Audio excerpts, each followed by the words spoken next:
ចាញ់ចាំងលើផ្ទៃជលសាងសមុទ្រស្រស់ថ្លាឯពុងមច្ឆាជួបជុំ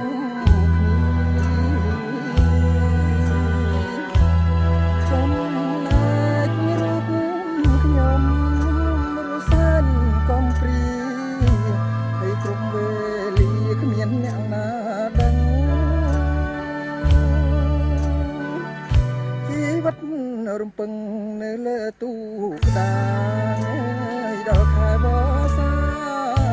លៀងខ្យល់កាលណារាខ្ញុំព្រួយកើតមកជា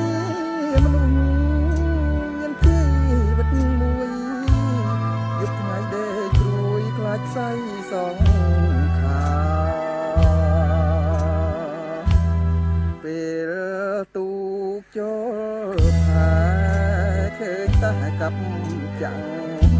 ឈាមហូរប្រឡាំងស្លាប់នៅស្រុកគេ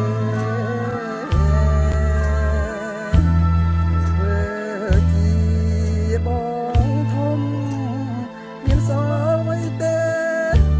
សល់ចាំងឲ្យតាគ្រួសារប៉ុណ្ណោះជាក្មេងទូកគ្មានអ្នកចង់ចិត្តសាហាវដាច់ចិត្តសំឡាប់មិនគិតពីជីវិតខ្លួនខ្ញុំសូមស្មើលូដល់ថ្ងៃសូមតាមប្រាប់បងប្អូនរឿងអ្នកចង់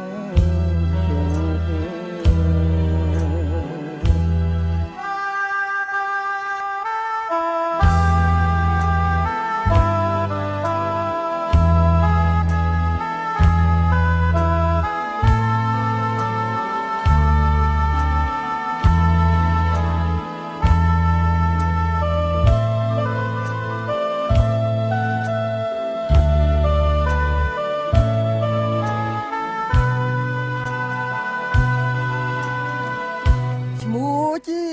ក្មេងទូកគ្មានអ្នកចង់ចិត្តសាហាវដាច់ចិត្តសំឡាប់មិនគិតពី